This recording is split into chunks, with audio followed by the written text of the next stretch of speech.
지난 맥주 감사 주일부터 감사에 대한 내용들, 기뻐함에 대한 내용들을 나누었는데요. 하나님께서 우리가 감사하고 기뻐하는 것을 원하신다. 그것을 기뻐하신다. 그래서 우리가 항상 기뻐하고 쉬지 말고 기도하고 범사에 감사해야 된다라는 것을 우리가 함께 나누었는데요. 기쁘다라는 이 말의 의미는 마음에 즐거운 느낌이 있다.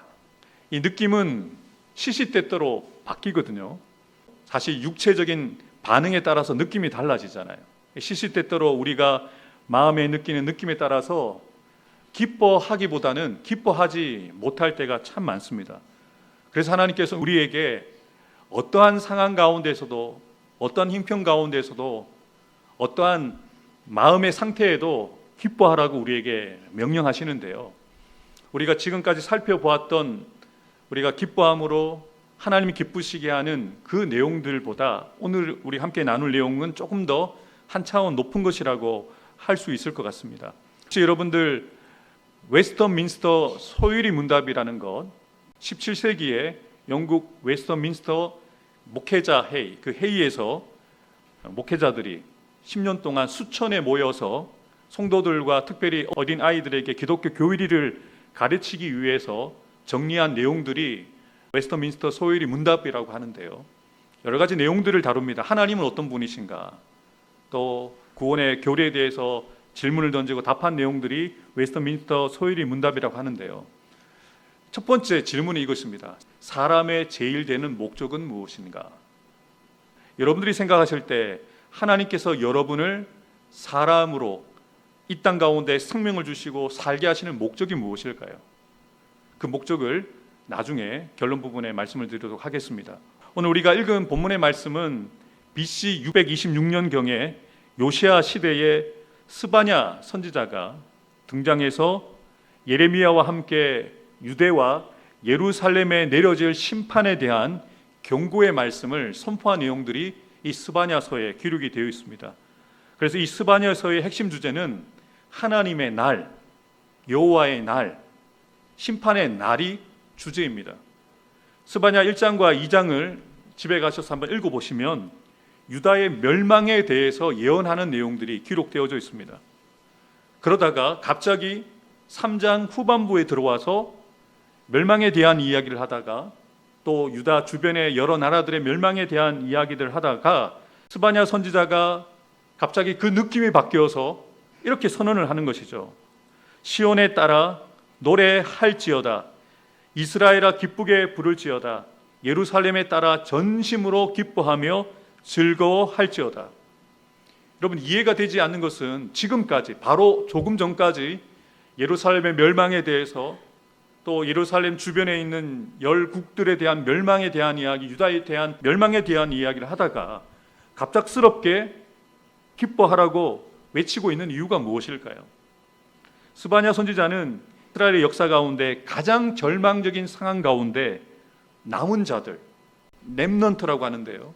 멸망 가운데도 이 남는 자들, 믿음을 지키고 끝까지 오직 하나님만을 의지하는 자들이 있었기 때문에 스바냐는 비록 유다와 예루살렘의 멸망에 대한 심판을 예언하면서도 희망을 바라보면서 노래할 수가 있었던 거죠.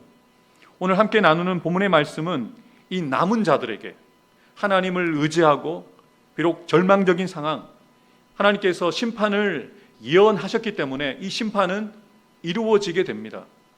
스바냐 선지자가 BC 624년에 활동하기 시작을 했는데 BC 586년에 이 예루살렘이 멸망을 당하고 유다가 멸망을 당하게 되어지는 것은 부정할 수 없는 사실입니다.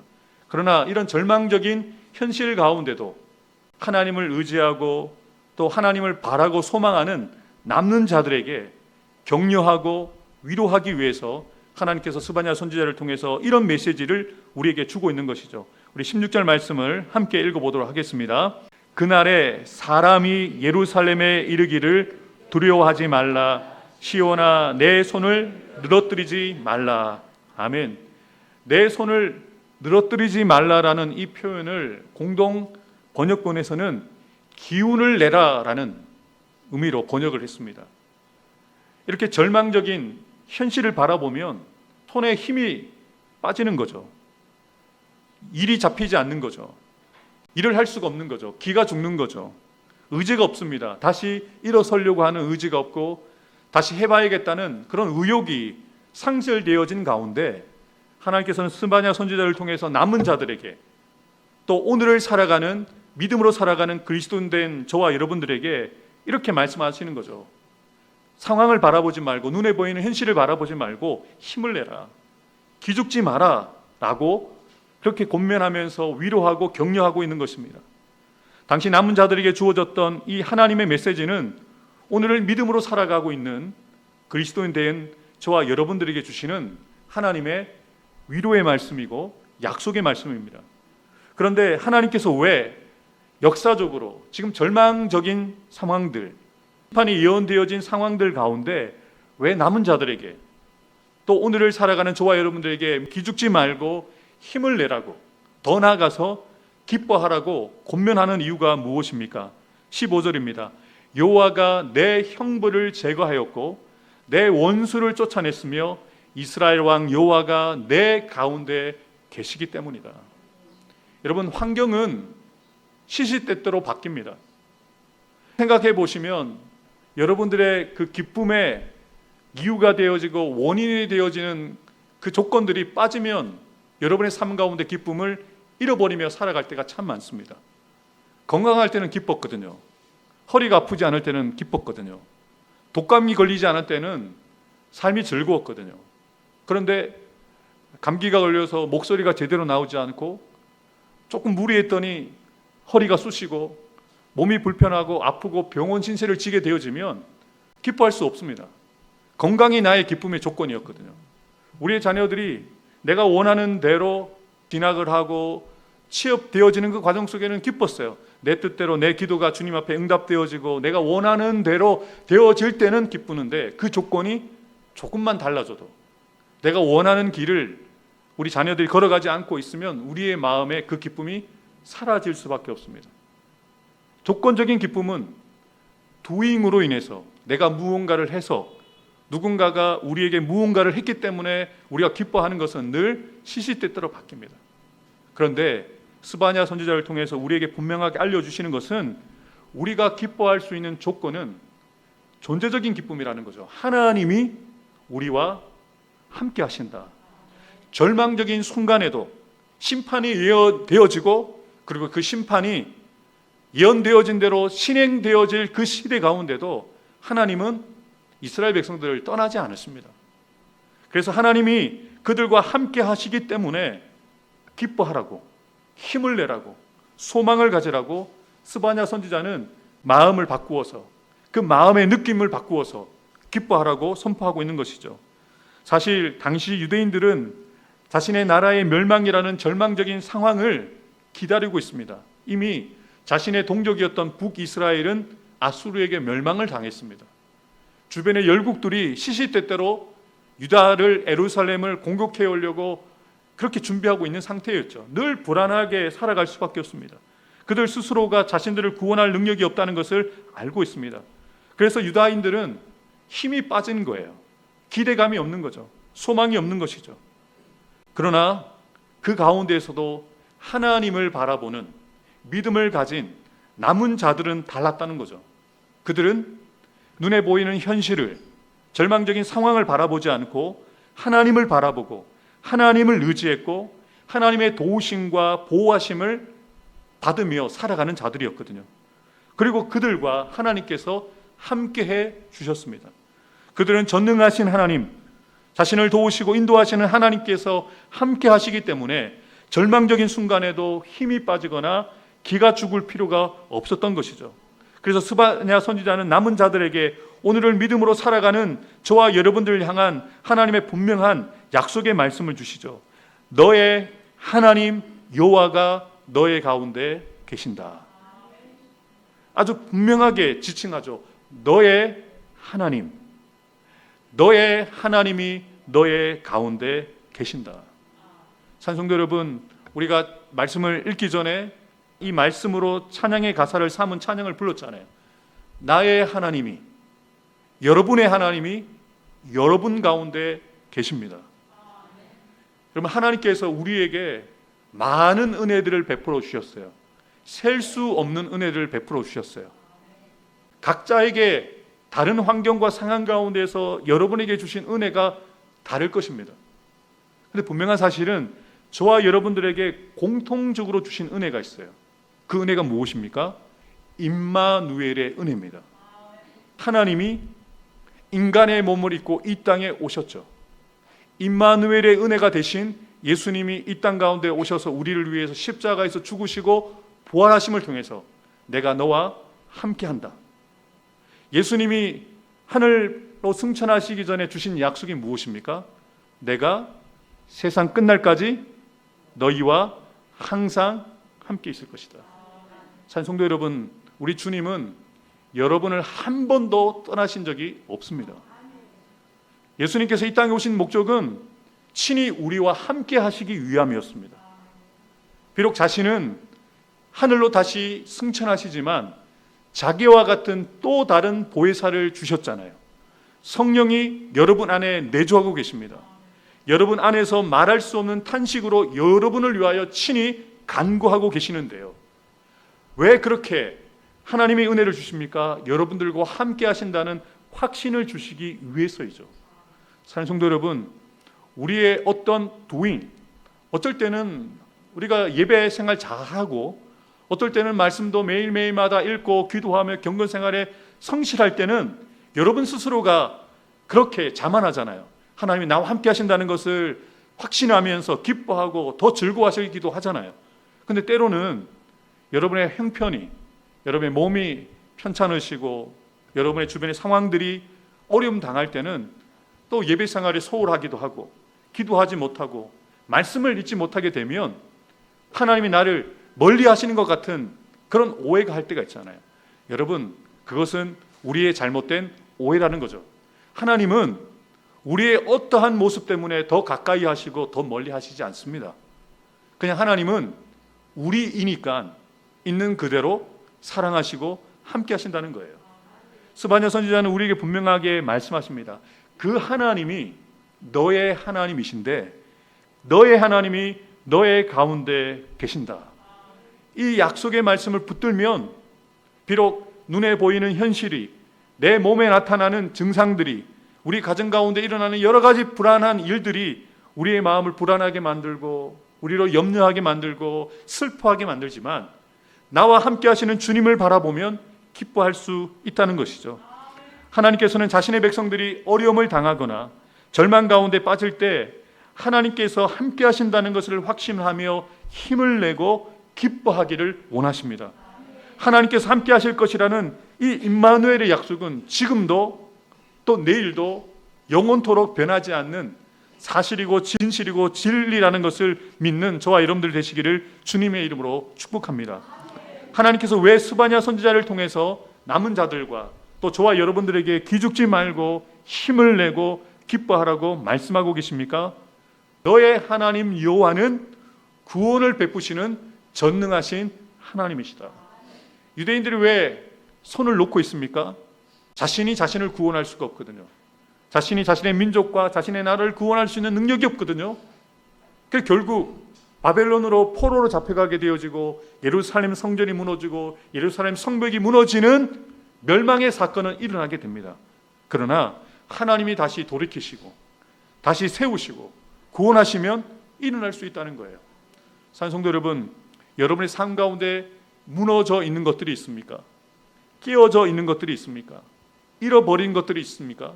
하나님이 돌이키시고 하나님이 다시 살리시면 다시 살아날 줄 믿습니다. 다시 일어날 줄 믿습니다. 하나님께서 우리를 구원하실 수 있는 전능하신 하나님이시기 때문에 우리가 기뻐할 수 있다는 것이죠. 여러분, 이것은 제 성경책에만 기록되어 있는 내용이 아닙니다. 여러분의 성경책에도 동일하게 기록된 내용입니다. 여러분의 하나님은 구원을 베푸실 수 있는 능력이 많으신 전능하신 하나님이시다. 사랑하는 성도 여러분, 스바냐서를 통해서 선포된 구원은 예수 그리스도 메시아가 가져다 주는 구원을 의미하는데요.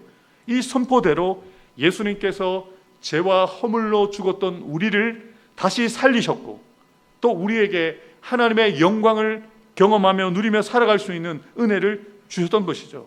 저와 여러분들이 이 은혜를 기억하고 누리며 살아가는 저와 여러분들 되기를 주님의 이름으로 축복합니다.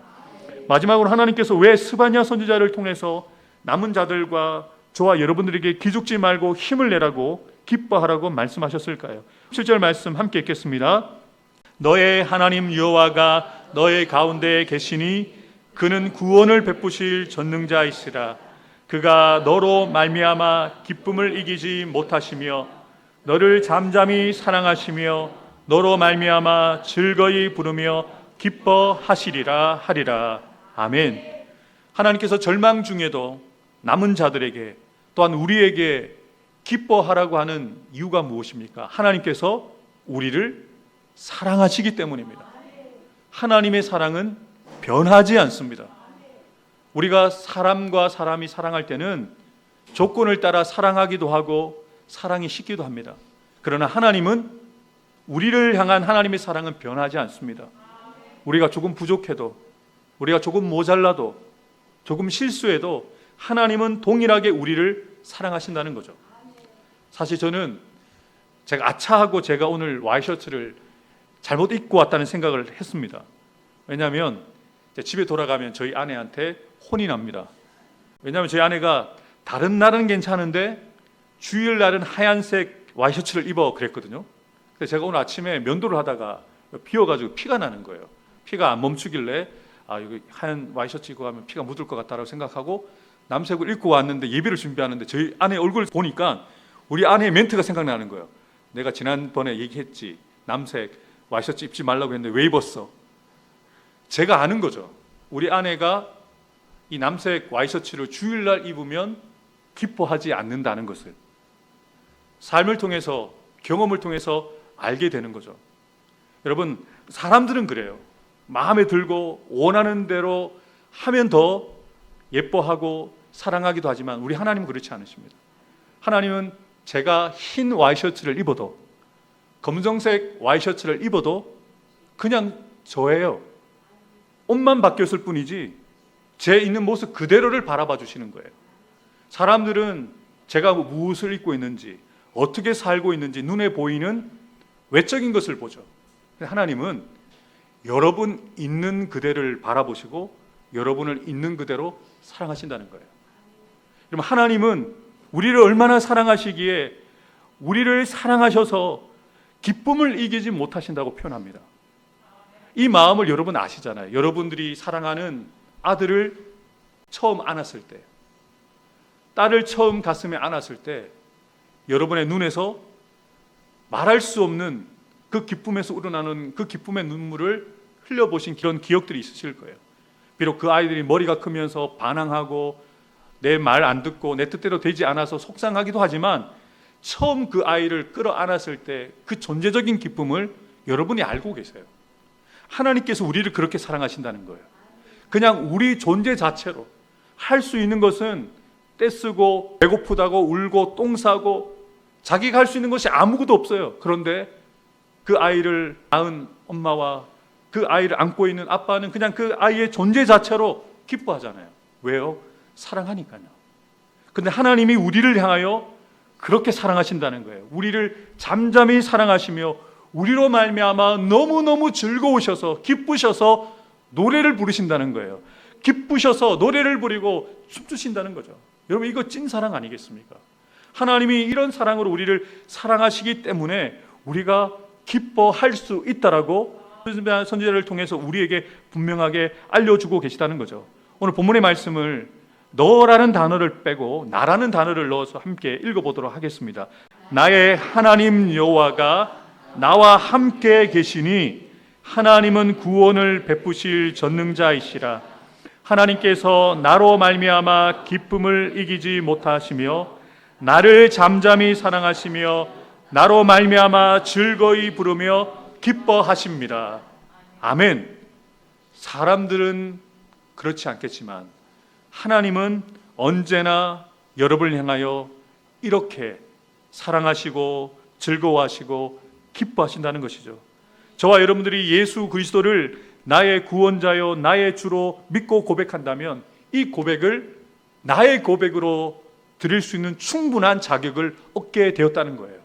하나님의 자녀의 권세, 예수 믿는 저와 여러분들에게 이 자녀의 권세를 주셨잖아요.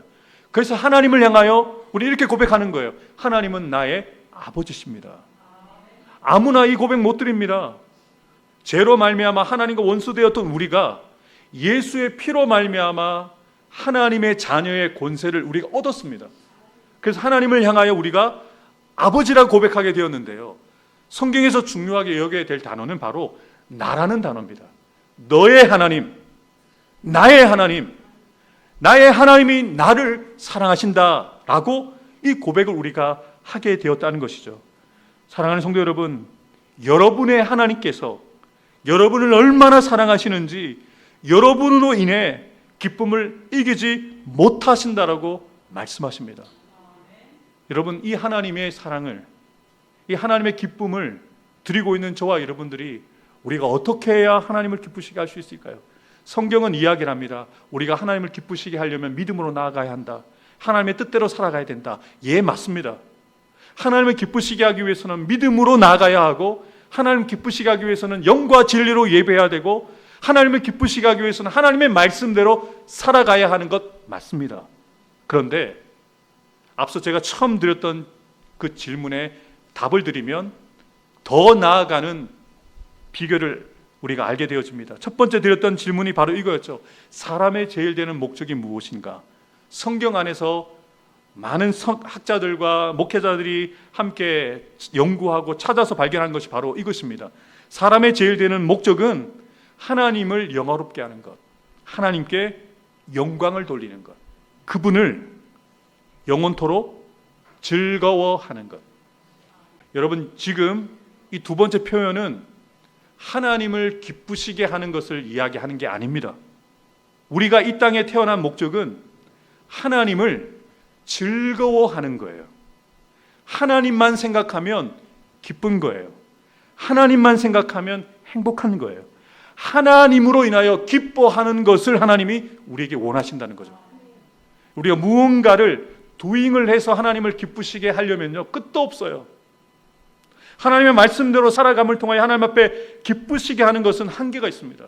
근데 하나님께서 우리에게 원하시는 것은 그냥 우리 존재 자체로 하나님을 즐거워하는 것을 원하신다는 거죠.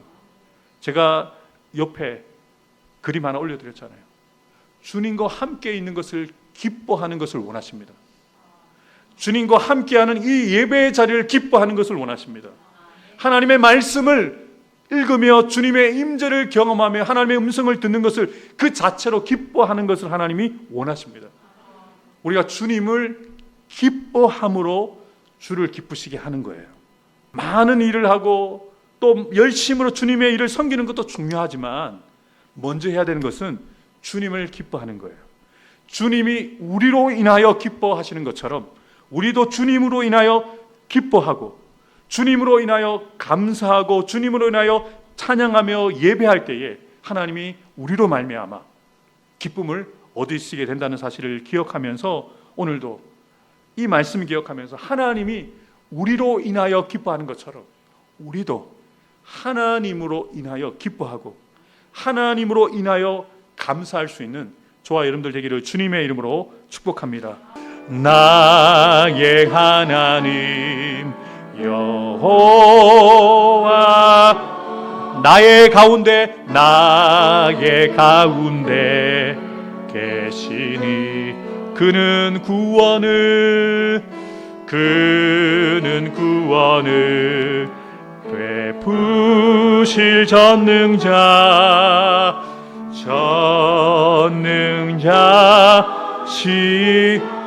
주님이 여러분으로 인하여 주가 나로 인하여 기쁨을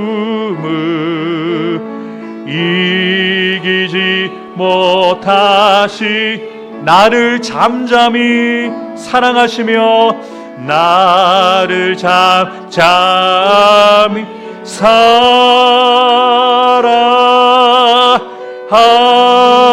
사랑하시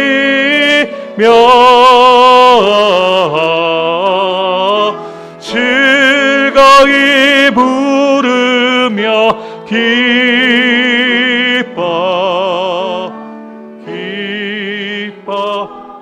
기뻐하시리.